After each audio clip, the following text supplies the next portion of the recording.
Assalamualaikum. Nepangkeun abdi Irgi Rafa Azahra ti kelas IPS 3 bade maragakeun kaulinan barudak nyaeta bola bekel. Kaulinan bola bekel ieu berasal ti budaya Belanda anu hartina bikal.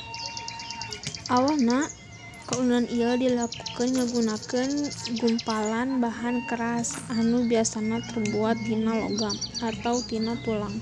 Gumpalan ieu nyaeta disebut bikal.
Ready.